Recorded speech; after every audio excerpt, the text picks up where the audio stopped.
Within our bodies, there's a mind-boggling dimension, a paradox that has always fascinated and frustrated us. An elusive boundary, time,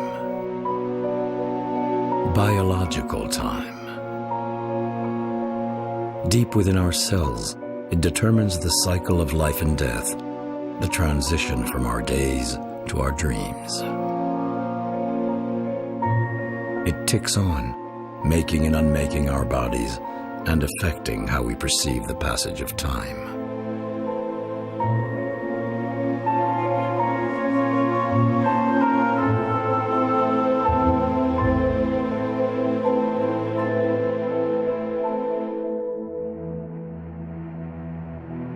In 1962, a young man went deep underground to explore this invisible frontier.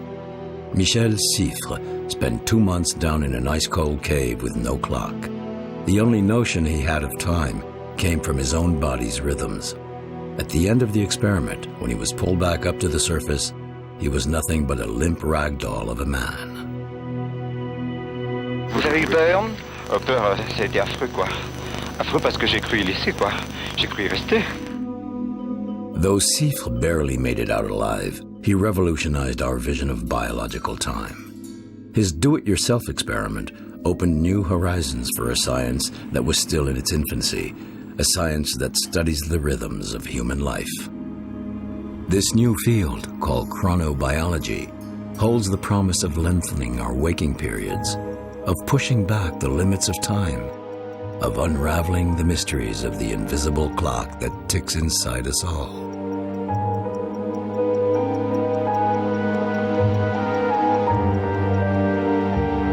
Michel Siffre was fascinated by the unusual discoveries he made in 1962 and threw himself headlong into more investigations.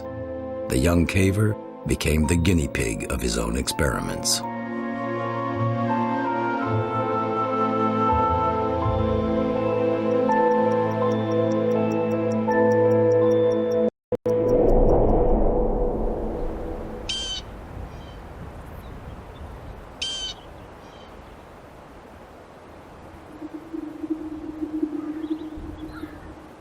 "2,000 meters up in the Maritime Alps, the Margarithe Mountains are riddled with an extensive cave system. Michel Siffre's adventures started here, in this unexplored invisible world. This is where he first began as a teenager, and where he conducted his 1962 Beyond Time experiment.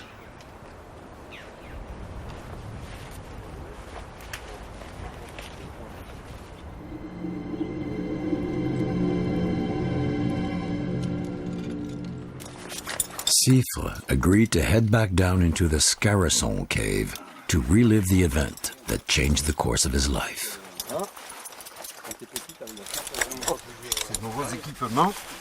I'm not used to this new stuff. Voilà.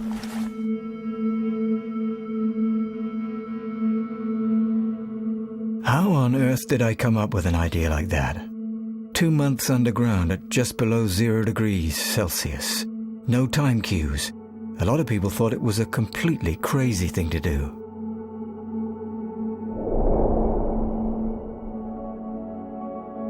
To understand how this experiment came about, we need to go back and look at the historical context. At the time, we actually knew very little about our biological rhythms.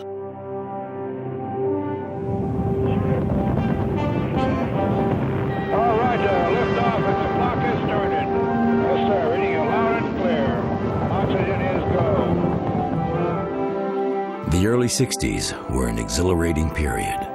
Man was conquering space. Yuri Gagarin and the Soviets led the way, but the Americans weren't far behind. The cosmos opened up a whole new realm for science.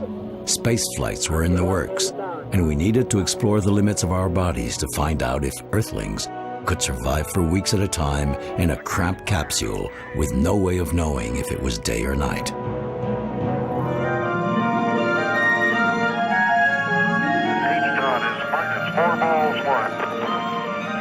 Apollo 7 Houston, we have you go for orbit. You're go for orbit.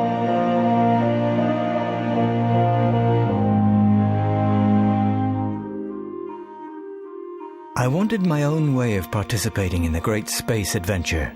Up till then, no human had managed to stay more than a few days in an isolation chamber. I was sure that if my experiment succeeded, it would contribute to research in the field. Michel Siffre was 23 when he hit on a way of participating in the adventure: study biological rhythms on himself. He could go underground and conduct an experiment as good as anything NASA could conceive, but with a budget a young money-strapped geologist could afford. Operation Time was launched. Its key themes: DIY and extreme discomfort. But Siffre's enthusiasm made up for any obstacles. Success relied on two words: don't snap.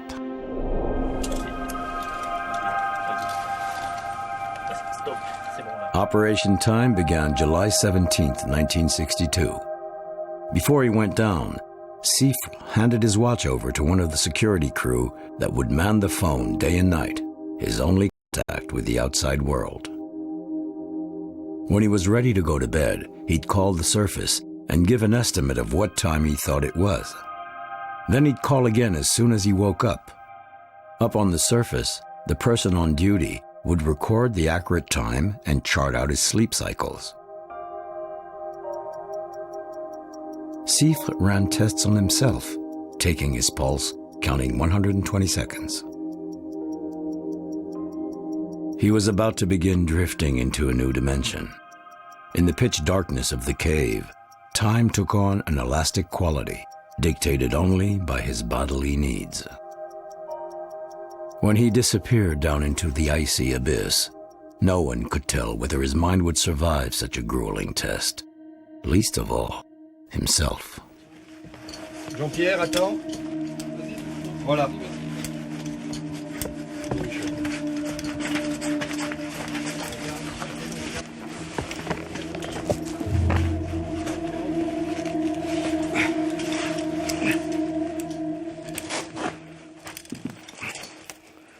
Voilà. 12 meters underground. The temperature has already dropped 25 degrees Celsius, and no daylight can get through. Without it, our perception of time is already growing blurry. Je vais y aller. Ouais.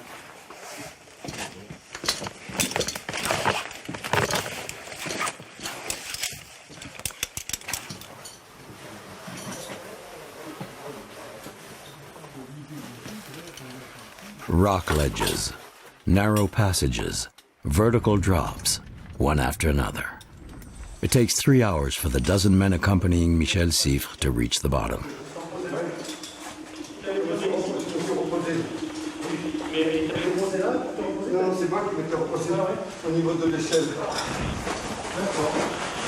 Parce que là, il n'en restait pas grand-chose, en fait. Libre, Jean-Paul! Siffre did not make it easy on himself when he chose this 100-meter deep chasm.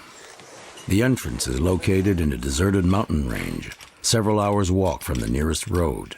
And it's frigidly cold at the bottom, below 0 Celsius, with 98% humidity. Above all, the walls are fragile, the rock unstable, ready to crumble at any moment.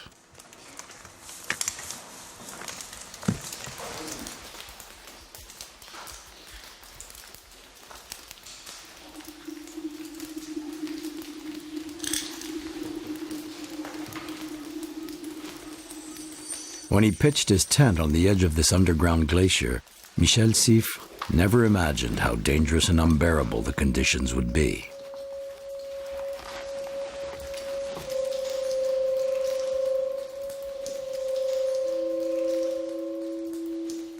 This pile of rocks is evidence of the rock slides that kept him on his toes the entire 2 months. Here's where he kept his stock of provisions: water in aluminum containers, canned food, and a few loaves of bread that went moldy in no time flat.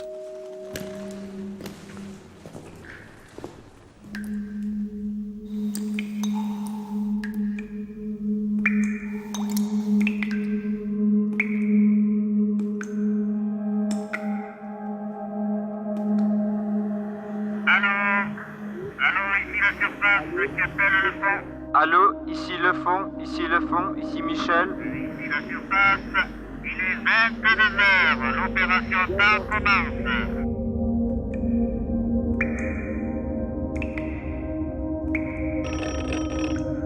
Allô, la surface, ici Siffre au fond du gouffre de Scarasson. Je viens de passer ma première nuit sous terre. Elle s'est à peu près normalement passée. Toutefois, comme il faisait froid, au milieu de la nuit, j'ai dû me mettre dans 2 sacs de couchage. J'en ai brûlé un tout petit incident, et ensuite j'ai pu dormir normalement jusqu'au matin. After my first night in the cave, I was already lost. When I woke up, I had no idea if I'd been asleep 5 hours, 8 hours or more. Michel Siffre had also chosen this particular cave because he was totally fascinated with its fossil glacier. This is the only place in Europe such a geological oddity occurs at this depth. La fonte est extraordinaire. Hein? I can't believe how much it's melted. It shrunk nearly 3 meters there. Michel figured he'd use his stay in Scarasson to study the mysteries of ice, but he never managed to.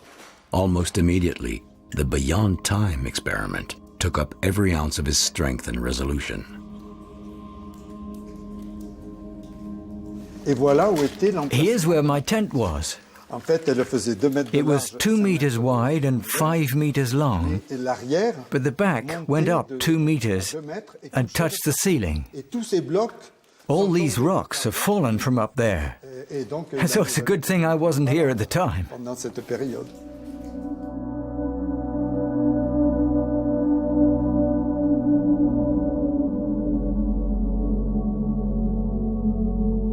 The air was freezing, and the humidity seeped into the tent and permeated everything: his ground sheet, camp bed, and sleeping bag. Michel only had his little portable camp stove that he didn't dare use at night because he was afraid of carbon monoxide poisoning. His slippers were like sponges in the tent and became boots of mud when he left it. Not even his meals warmed him up. He ate poorly, undercooked pasta with onions that were generally burnt. When he took his temperature, his thermometers read 34 degrees Celsius, which made him think they were broken, but in fact, they worked perfectly fine. Michel slipped into a state of semi-hibernation without even realizing it. Time means nothing to me. My feet are cold. I need to wear silk gloves. It's the same temperature in my tent as outside. Pendant les 2 mois où j'avais vécu sous terre, I only had a 4.5-volt lamp for the entire 2 months I lived underground. The only movement I actually saw the whole time down there was a little spider that only lived a few days. quelques jours, mais sinon, Apart from that, everything was deathly still.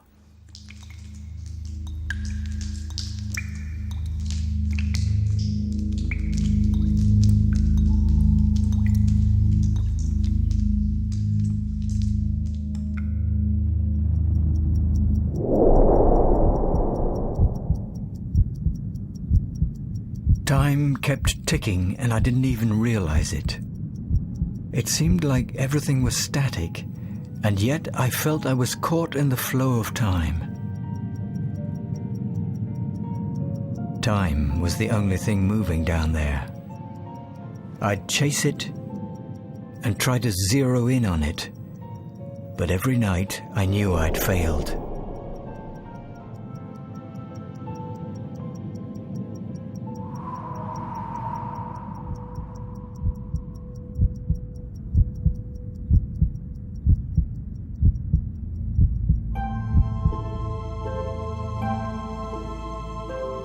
Alone in the dark, Siffre tried to latch onto his dreams. He imagined astronauts floating in outer space on their long interplanetary trips.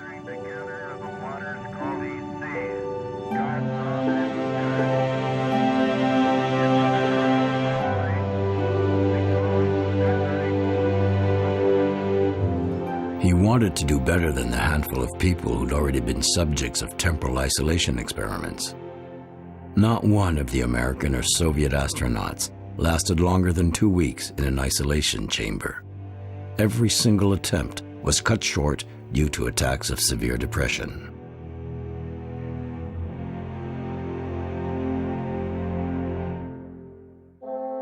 As he drifted through time, Michel's short-term memory began to fade. He couldn't remember what he'd done the day before or even what he'd eaten a few hours earlier. If he didn't take notes, everything wound up blurry. The monotony and repetition of his daily actions wiped all cues from his mind and memory. Time seems to evaporate when the same external stimulations, be they acoustic or visual, are constantly repeated. Our brain can't seem to think straight without any sensory information.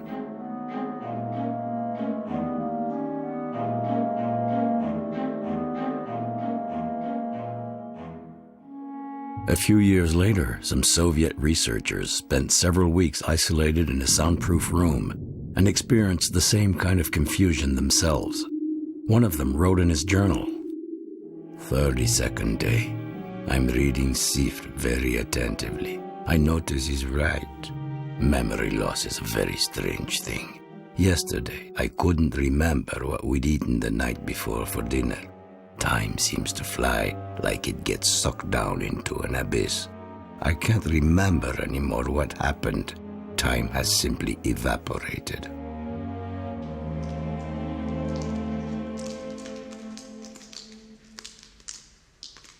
The loss of short-term memory puts the subject into a state of disarray, an ambiguous stupor which affects his attention and reflexes. Every subsequent experiment in prolonged confinement has confirmed this strange phenomenon. Repetition and absence of changes damage our memory and cognitive abilities.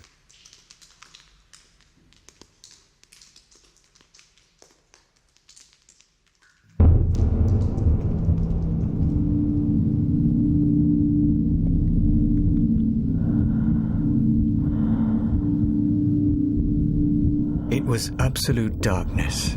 I felt as though I was on another planet.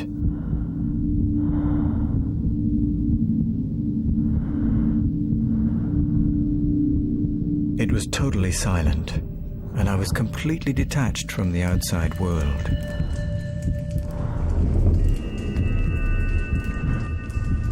It's horrible not to hear anything but water dripping, or the sounds of your own body.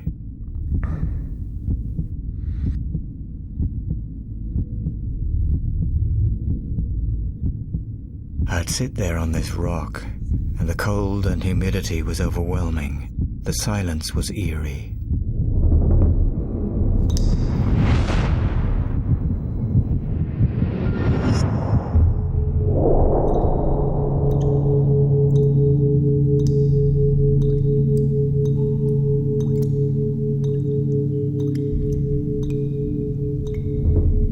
From time to time, the utter silence would be brutally interrupted by the crash of rocks falling down to the bottom of the pit.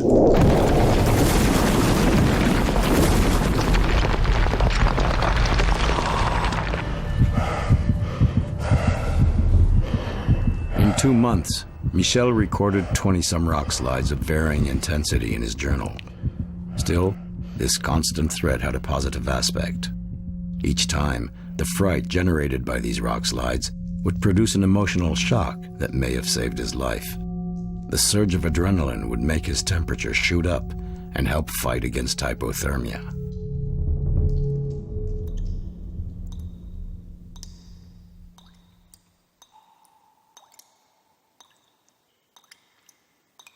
Siffre found himself grasping at straws to keep from losing his mind.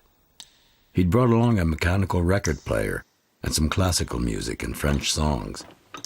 He would listen to a record 20 or 30 times in a row, as if it were the first time.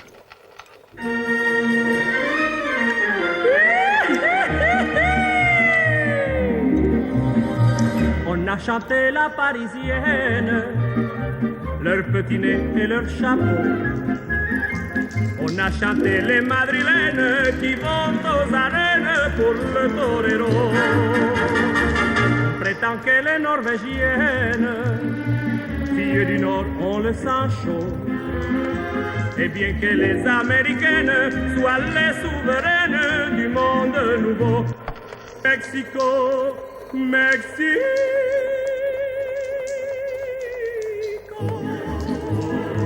tes femmes sont arrêtées, et tu seras toujours le paradis des cœurs et de l'amour. Mexico, Mexico, Mexico, Mexico.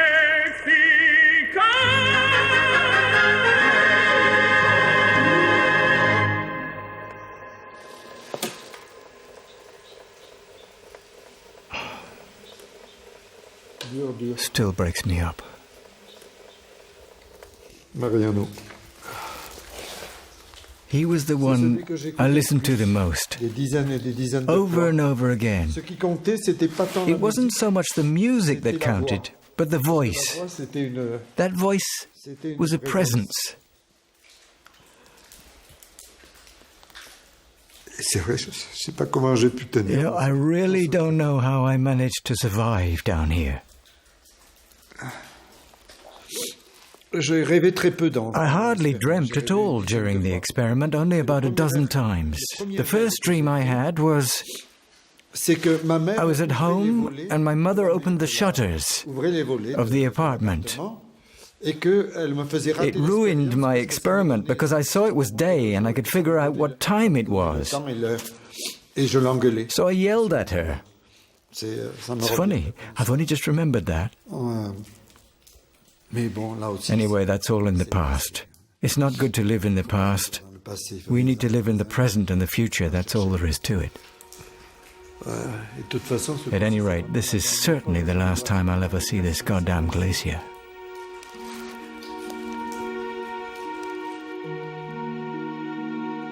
Among the books Siffre brought along to keep him company, one in particular stands out, Naufragé volontaire, voluntary castaway. Alain Bombard, who crossed the Atlantic in an inflatable boat, had been one of Michel's heroes since he was a teenager. Just before his trip down into the Scarasson cave, Siffre met the adventurer and received encouragements from him. Dr. Bombard was the embodiment of a success Michel hardly dared hope for. He achieved a superhuman athletic feat that had a scientific impact, the triumph of heresy. Down in his cave, Siffre discovered there were even more similarities between the two men's experiences, and that there was a darker flip side as well. Like Bombard, he suffered moments of extreme doubt and despair.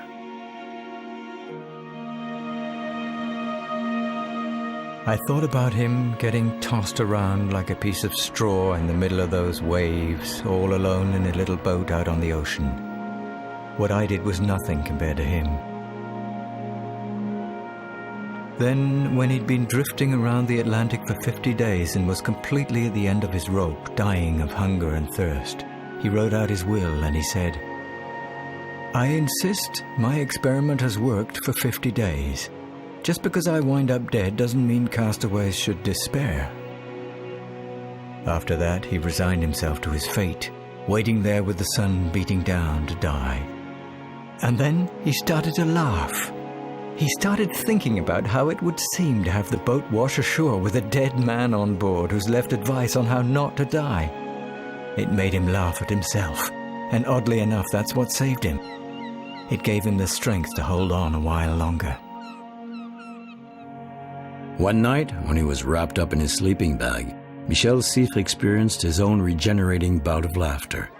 He had a waking dream of a party being held deep in the catacombs, among a huge pile of neatly stacked skulls and bones.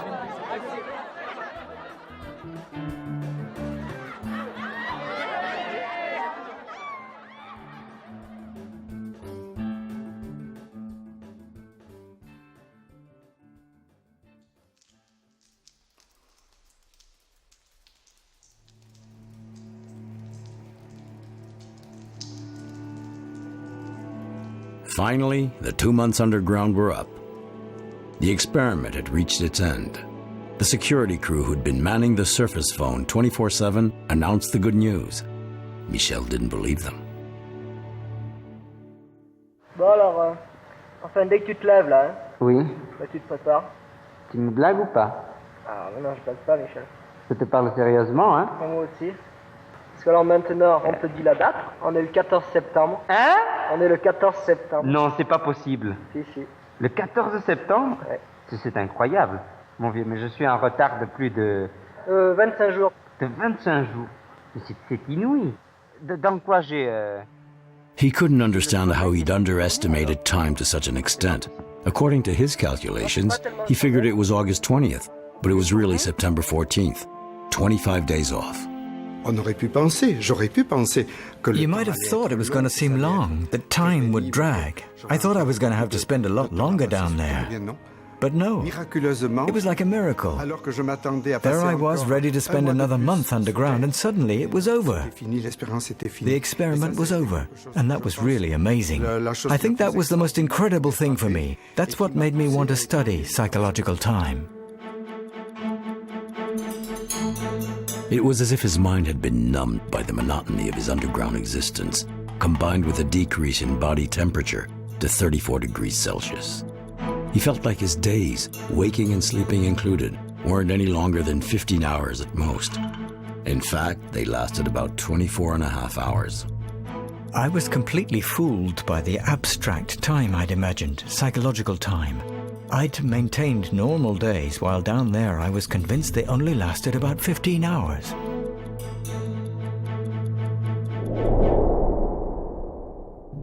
In our brain, there's a complex network of neurons that acts like a fine-tuned internal clock. This is what allows us to evaluate periods of time, whether a few seconds, minutes, or several hours. This system is highly sensitive to body temperature. When you have a fever, time drags. 1 second seems like 2 or 3.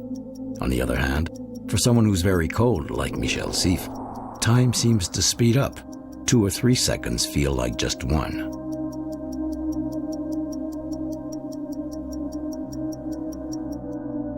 But that's not all. The Beyond Time experiment revealed something even more important. While Siffre was down in the cave, a member of the surface crew drew up a chart mapping his wake-sleep cycles, and that chart showed a remarkably constant curve.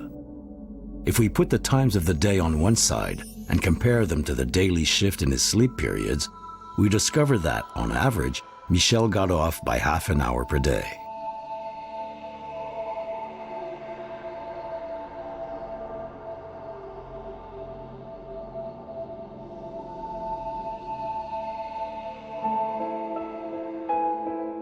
While the human guinea pig, alone in the dark, thought he'd lost all his temporal cues, his body kept following the rhythm of a clock that was almost 100% accurate. Day after day, these 30 minutes slowly shifted Siffre out of time, out of the real social time his friends above ground lived in. It was as if he was living in a different time zone, one that shifted back a half an hour each day, which explains why, by the time he'd spent 2 weeks underground, he was completely out of sync, eating breakfast at 7 p.m. and going to bed late in the morning.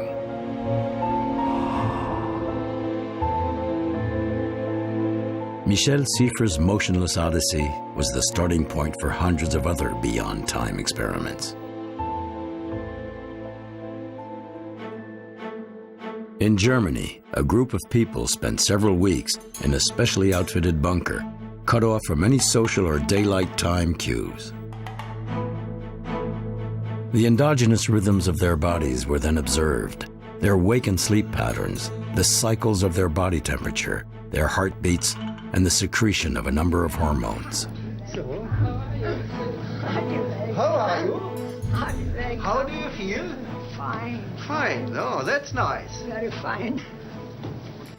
In the United States and the USSR, chronobiologists and space biology researchers also began serious study in this field, and they each carried out their own version of the same experiments. Man was rocketed into space. The first significant breakthroughs were... All these scientific studies confirmed what Michel Siffre's experiment revealed.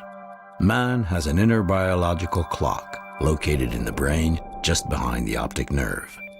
It's a living clock that ticks to the rhythm of 24 and a half hours on average, and resets itself to 24 hours each morning when the sun rises or when we wake up. Bon, je monte. All right, I'm coming up.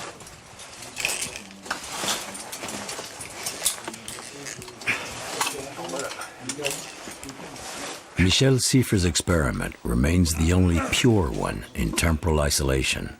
The only experiment where the subject could not be influenced by his living clock because he didn't know it existed. T'as jamais été plus près de la sortie? Ah oui.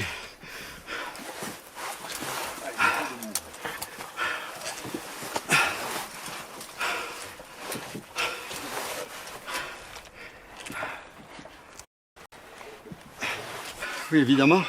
C'est pas 1960. Yeah, well, it's pretty different from 1962 when I got pulled out like a sack of potatoes Par les CRS. by the mountain rescue team Parce que j'avais les muscles because my muscles had turned to jelly. qui avaient complètement fondu. It took Michel over an hour and a half to clear the 4 meters of the crawlway. He was completely exhausted, physically and emotionally fatigued. He lost it. Michel burst into tears and fainted twice. The passage was too narrow for the security crew to hoist him up.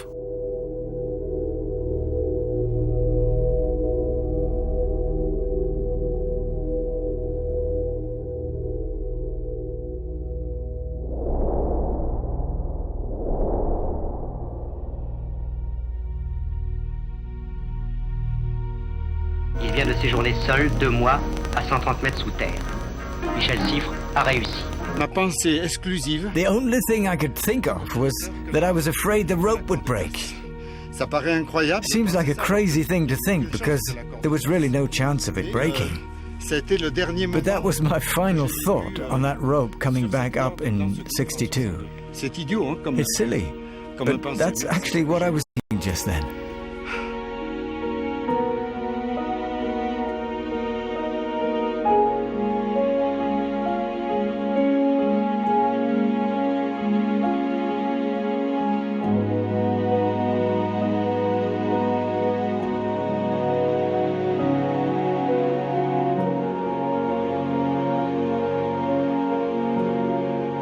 Michel, comment s'est effectuée la remontée? Le premier puits, ça a été à peu près bon. Mais la seconde partie, ça a été affreux, quoi.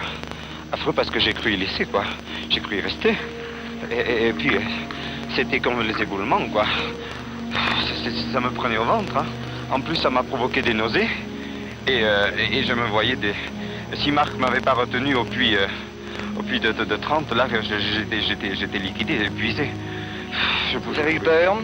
Peur, ça se compare pas. Peur, c'est affreux, quoi, la peur.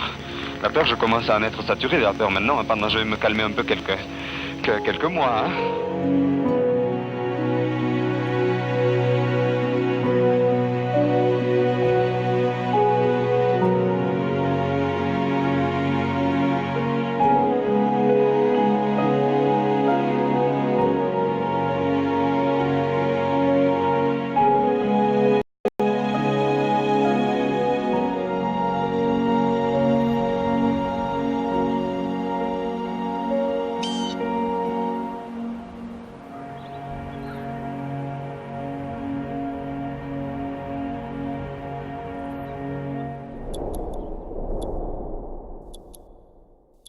The biological clock that Michel Siffre's experiment revealed is the clock that governs our bodies.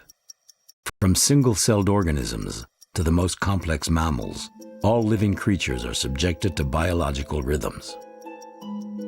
Everything obeys the pace of life, a time that is not linear, but punctuated by a succession of cycles.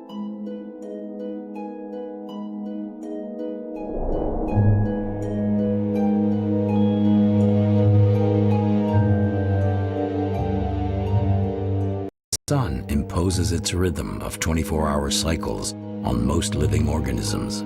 Even flowers, if kept in the dark, will open at the time they normally would outdoors.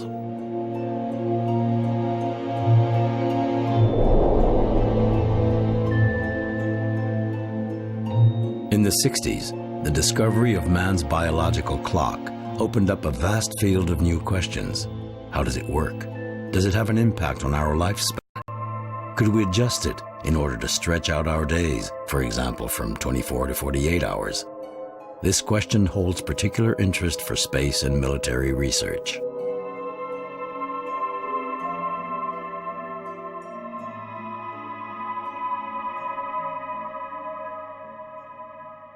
For the entire decade, Michel Siffre took advantage of the huge stir his discovery created.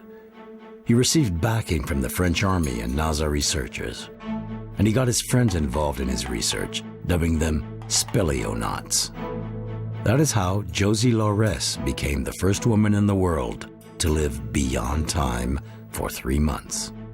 Luckily, the conditions were much better and more comfortable than Siffre's, but psychologically speaking, the experience was still extremely grueling. There were definitely times when I couldn't take it anymore. I even wrote out my will. I felt morally deserted, like a real guinea pig. Yeah, a real guinea pig, a willing one, but still a guinea pig. The monthly cycle was the real problem for her because of her period. Josie's menstrual cycles were very regular, both before and during the experiment. When she got her period only 10 days after the previous one, according to her calculations, she realized she'd been way off in her time estimates. She had more faith in her own clock, in her hormones, than in her psychological estimations of time. Like Siffre, time seemed to move faster for her, but her periods would let her readjust her estimate of the actual time she'd spent underground.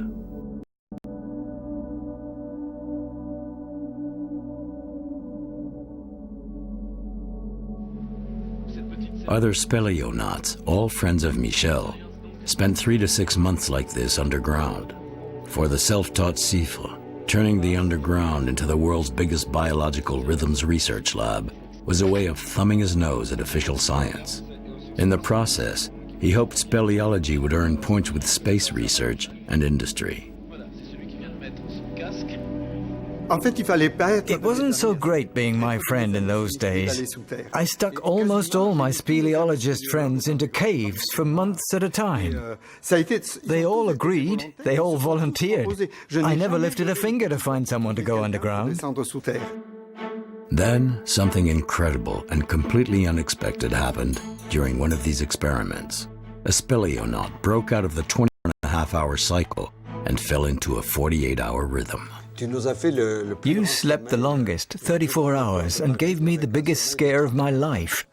I almost went down to stop the experiment because I thought you were dead. But I could hear you snoring in the microphone. That's what saved the experiment. I figured as long as he's alive, we'll wait. Half an hour later, you woke up. That's right, I remember it perfectly. It was a day I followed tedious instructions. It took 20 hours, I think. I was extremely tired and that completely threw my rhythm off. I think that's what started my 48-hour cycles. For 3 weeks, you had these days when you were up for 34 to 36 hours in a row and then slept for 12 to 14 hours straight. Incredible.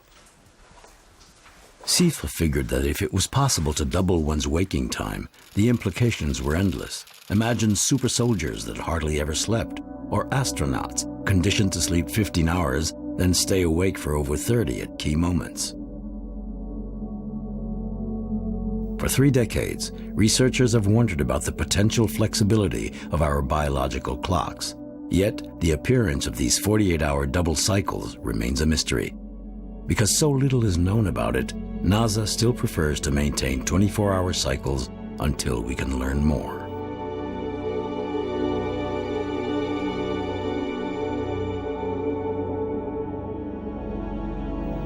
In 1972, Siffre was so perplexed by this enigma that he decided to go back down under the ground himself in Texas. He couldn't understand why his friends shifted into 48-hour cycles, but not him. Was it merely a question of time or of the individual? If he stayed isolated underground longer than the first time, Would he go from a 24.5 to a 48-hour cycle as well? So even though he swore after Scarasson that he'd never do it again, he now began preparing for another isolation experiment, this time for 6 months. Michel had just gotten married, so he invented his own special brand of honeymoon, beyond time. Tu prêt? You ready? Ready? Of course. Anyway, even if we're not, we're ready, aren't we? Gotta be. Psychologically ready? Well, I don't have the same fears at all that I had 10 years ago. I mean, I have some, but they're different. Different kind. The problem is, you're going to be observing 24 hours a day, so it's not going to be much fun. This is our experiment together. So, it's not the same. Time to go down. I'm in the hole, I'm there, I'm staying. I've got to win. This time, Michel enjoyed all the comforts that were lacking in the Scarasson cave. A freezer, and the same prepared meals as the Apollo 12 mission crew. There were more tests, physiological, psychological, temporal, and cognitive. His body was riddled with sensors and monitored round the clock. Heartbeat, brain waves during sleep, urine analysis. A rectal probe took constant readouts of body temperature. The days were monotonous, but nevertheless pretty busy. Okay. Menu 211. 211. Okay. Okay.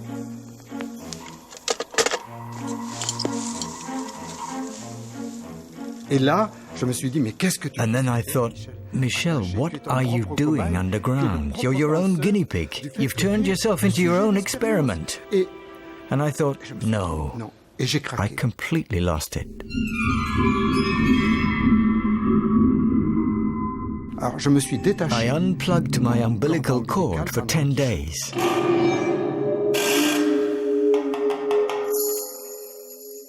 Mais là, but then I started to feel guilty. C'est-à-dire qu'à ce moment, I mean, at that point I thought, good God, all those people at NASA who helped you out, they all trusted you and you're letting them down. So I hooked myself back up. And I stayed attached the whole time, right to the end, even more than in the first 2 months.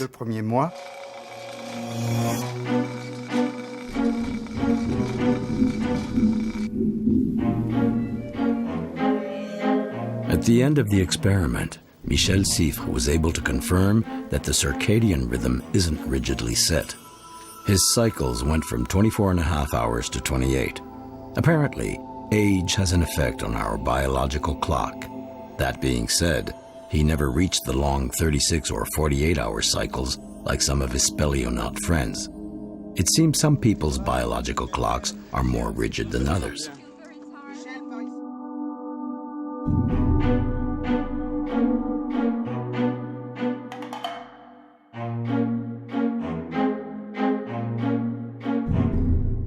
Today, 4 decades of research have given us a better understanding of how our biological clock operates. It is made up of 2 small groups of cells called suprachiasmatic nuclei that control our behavior. Like an orchestra conductor, they trigger the release of hormones that allow us to fall asleep or stay awake.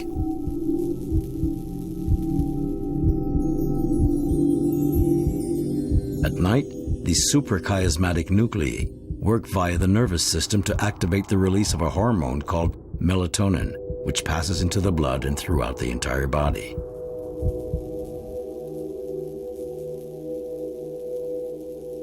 This hormone, which began to be understood in the early 80s, is only produced when it is dark.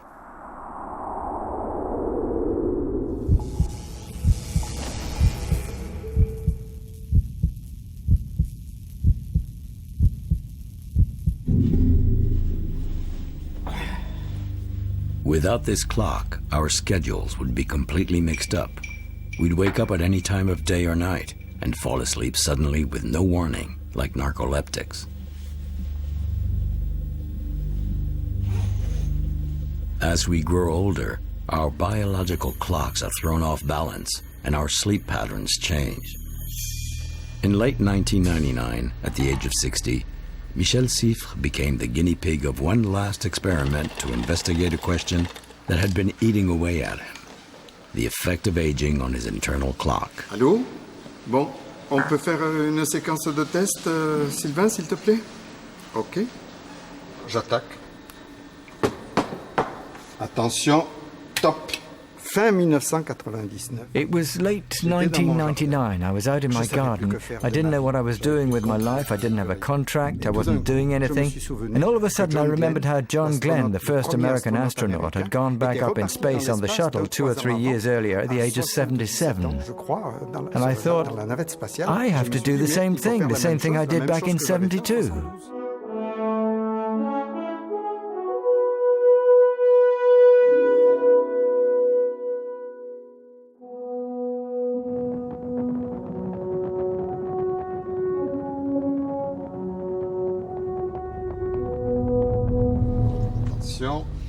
Deep down in the cave of Clamouze, Michel Siffre was the last man on Earth to welcome the new millennium.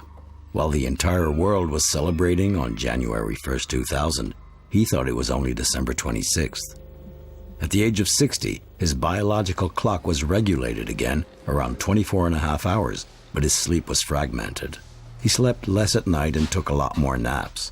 As we grow older, our clocks begin to function abnormally, and our entire bodies are affected. Maybe the ultimate question is how to crack the secret of the clock to slow down its unavoidable deterioration.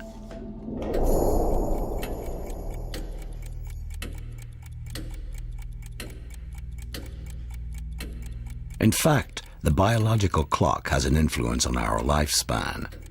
Apparently, it is programmed for a specific number of cycles, and once the countdown has ended, we die.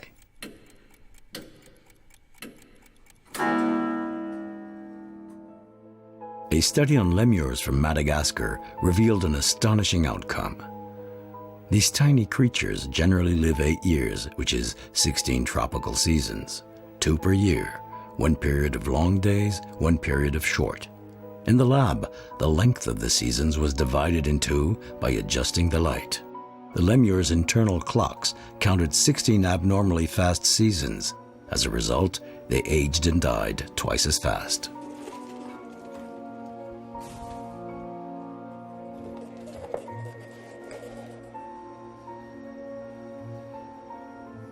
An animal that's 4 years old, still relatively young, will have the impression that it's lived twice as long, that it's lived through 8 seasonal cycles.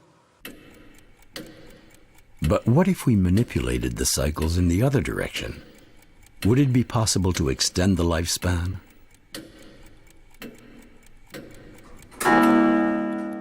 This time, however, the experiment failed, because when the lemur's seasons were lengthened, their cycles stopped responding. After a while, their internal clocks no longer obeyed the artificial light and started operating independently, as if they lived in total darkness.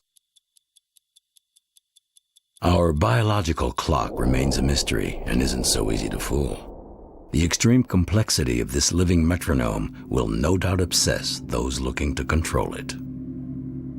Man doesn't understand time. The greatest philosophers and mathematicians have examined the question, what is time?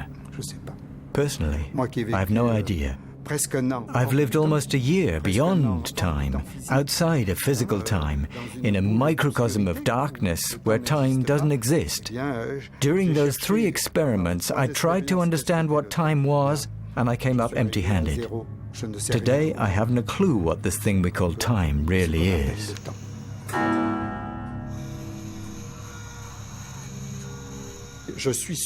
Today, I'm convinced, and this is something I've talked about with serious scientists and astronauts. I'm absolutely convinced that as we get closer to making the trip to Mars, our experiences with these beyond time experiments are going to help prepare the space flights to Mars.